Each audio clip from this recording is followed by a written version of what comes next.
Hello there folks, welcome back to the Chap's Guide. My name is Ash and I am your host on this journey through men's style, self-development and personal grooming. And today I'm going to answer a question from a viewer which has a very strong resonance with me because it's a situation which I have lived through in my life, and the question comes from Rocco Taruli, who says, "It would be good to hear your thoughts on self-development for those of us who are close to retirement. I know you've taken on a few challenges as you have made that transition, and I'm sure folks would be interested to hear your thoughts." Well, Rocco Taruli, sir, your question absolutely hit me square between the eyes because I remember vividly going through the transition from being a going to work every day sort of guy to being somebody who now pursued an entirely different path in my life. And what I'm about to, or the advice and tips that I'm about to impart to you are not purely, by the way, for people who are on the verge of or negotiating the transition from working life to retirement. It is equally as valid for people who are going through any form of change in life. We know that change is one of the hardest things for human beings to navigate on our life journey. So perhaps some of my experiences will be helpful to you. Now, what I would say is, for me, when I faced retirement or semi-retirement, I still do some work, but for me it was very early because I was only 50 years of age when I actually hit the point that I could financially retire. Now, this was because of some life decisions I'd made earlier on. I'd taken up professions which came with quite an early pension point. So for me, I was fairly young coming across this situation, but for you it might be later on. For you it might be moving to a new town. It might be starting a new job. The transitions that I'm talking about are not related entirely to retirement. But for me, I thought of it as being a new chapter in my life. In fact, I'll be honest, it sounds grandiose, but I thought, Ash, you are now a Renaissance man because you have to create a new version of yourself from the Ash Jones that existed in the past to the Ash Jones that starts here and spools forward for the rest of your life. Now, for me, being what I call a Renaissance man had a few simple characteristics. I'm going to give you my sort of 3 or 4 tips that I did that helped me on my journey. But for me, it was all about crafting a new me that was quite versatile, quite adaptable, and was very deeply invested in intellectual pursuits and practical pursuits. 2 things which I kind of put on the back burner a bit because when I was working, and I had quite intense jobs in law enforcement that didn't allow me a great deal of free time. And for me, when I was released from that and I became a Renaissance man, it allowed me a lot more flexibility to delve into my life and pull something interesting out. So these are some of the things that I did which helped me become a Renaissance man. Now, for me, at the heart of being a Renaissance man is to cultivate an absolute love of learning and knowledge. Because believe me, when you left school 20, 30 years ago, you might have had a good degree, you'd studied hard, but that does not make you an intelligent man now.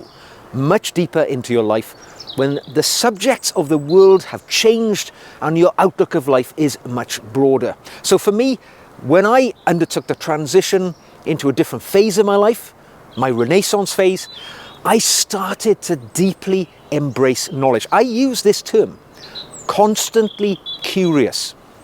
I enter my life these days, I stride through the world interested about things. Whereas in the past I didn't have time, I was somewhat blinkered. Get from A to B, get the job done. But now I take time, I look around and I embrace the world around me for the knowledge and learning that it can give. And that it involves simple things like reading a lot more. I'm something of a voracious reader these days, and I don't just read randomly. I quite often read on specific themes. books from different approaches, different outlooks, different perspectives, to broaden off the little niches of interest that I have in my knowledge base. And I'll use a journal to write down the things that I'm reading, what I'm going to read next. I even do book reviews here on my YouTube channel to broaden my knowledge. I get involved in book clubs where and when I can. These things build to keep me interested, but also interesting. And that extends to going to things like book festivals, cultural festivals, conventions. I will use the internet to scour the world for the things that I am interested in, not just intellectual, practical as well. My love of the outdoors and bushcraft makes up 50% of the life that I lead, at least. So I'm always attending events like the Bushcraft Outdoor Show, things like that, which fill up those areas which I didn't have the chance to when I was working so hard. Now, for me, I believe a Renaissance man is not somebody who limits himself to a single set of skills when he's looking at that empty page of his future life, right? Whether it's a new location you've moved to, a new job, the end of a job, and retirement. You've got a blank page in front of you. There are so many skills out there which I'm sure you didn't have the chance to invest in, but now the opportunity presents themselves. You could learn that language that you've always wanted to. You could learn to play a musical instrument. You could take up a new skill like public speaking. You can make it something which becomes a little side gig or a hobby for you, like I do. I'm a semi-professional enrichment lecturer, and it generates a fairly nice little income. And it's a skill which I enjoy investing in, learning in, testing myself, challenging myself. And you'll be amazed how much more capable and adaptable that makes me, because it opens the doors to new groups of people. There are clubs and gatherings, regardless of what your activity is that you're interested in. It is an avenue for you to walk down, to enjoy an entirely different aspect to your future life. And to get there, well, you can join a club. You can find a mentor who has the skills that you seek to acquire on your journey and learn from them. It's often the creation of a wonderful, long-lasting friendship, and it's something which will improve you no end. And set yourself some goals as you go through life. Learn a language by next summer so you can go on a summer holiday and make use of those new Spanish or Portuguese language skills when you're away. It can be a very enjoyable and focusing activity for you. Now, one thing which I've done as I've entered this next phase of my life is I've truly realised that, like any Renaissance man, I have come to understand the interconnectivity between my physical and my mental health. And now I incorporate physical activity very much into my routine for life, which I couldn't do in the past because, quite simply, I was too busy. I didn't have the time to do it. And I strengthen my future life aspirations by basically going to the gym 3 or 4 times a week, going for walks when I can't do that, because I know in so doing, it makes me a better version of myself. It strengthens not just my body, but absolutely my mind. And when you're entering a new challenge phase of your life, you can do things like setting yourself a few goals. Run a 5K, run a 10K, run a half marathon. You can set that goal as far away as you want, but it can be the thing that gives you purpose and focus each day when you get up, because you're striving to a challenge which you have set yourself, which will make you a better version of yourself in so doing. Now, in history, the Renaissance period was characterized by a renewed and profound interest in the arts by people of that era. And for me, my Renaissance period has followed that exactly. In the past, I just didn't have time to go to art galleries, to theatres. My life was full. I was working, I had a young family, and I didn't have much time for anything else. But now there's much more time to explore those wonderful worlds of the artistic. Yes, I now go to art galleries. My friends from my younger years, having seen me in the pub, would have never have thought that now I find great joy and pleasure from visiting art galleries. Going to theatres. I'm going to the theatre on Friday evening. I don't even know what the performance is all about. I am open to learning and taking on board anything which the artistic world throws in my direction.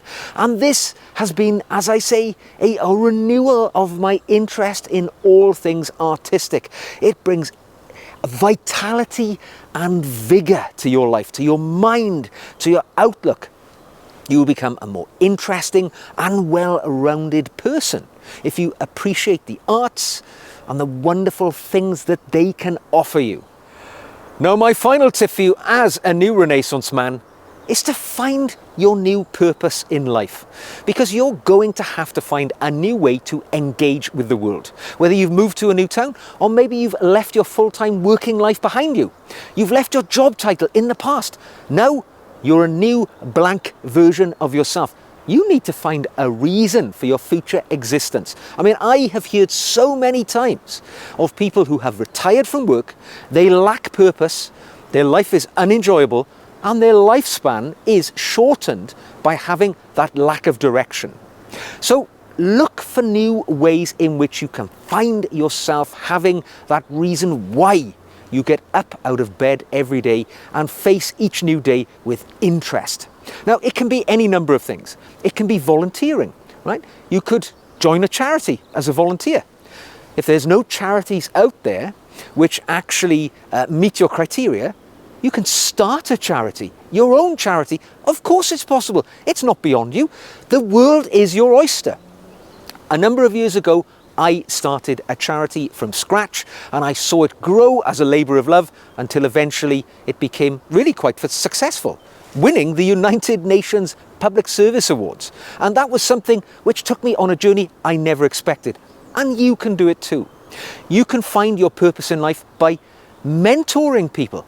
You know, if you've come to the end of a working life, you can look back at people who are some way behind you on that journey and give them a helping hand. Give them a shove in the right direction.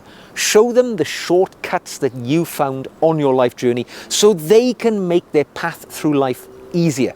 There are so many things that are still there, valuable and useful for you to do if you can find your purpose for this new phase of your happy future life. So I would say, in summing up, don't forget this can be the happiest period of your whole life, where you've now got more time, maybe a bit more financial stability. Maybe your family are grown up. You've put the hardest part of your life behind you. Now you've got time as the captain of your boat to steer it into the little coves and inlets that you didn't have time to do when you were rushing between A and B. If you approach it like that, as a happy, enjoyable, potentially wonderful period of your life, you will find it will give you the returns that you seek in the same measure. Go ahead and enjoy it. I hope you have actually enjoyed my video today. If you have, don't forget to like it, subscribe if you want to see more videos like this in the future, or ask me a question just like Rocco did. Drop it into the comment section, or even better, send me an email. It comes to me directly, nobody else reads them. It'll be my pleasure to try and help you in the future. If you'd like to support this channel, you can come on the journey with me by joining my Patreon community, the link to which is in the show notes below. Extra videos, personal contact with me. I'd love to have you in that team. So, until the next time, enjoy the Renaissance period of your life. It can actually be the best chapter of them all. I'll see you again very soon.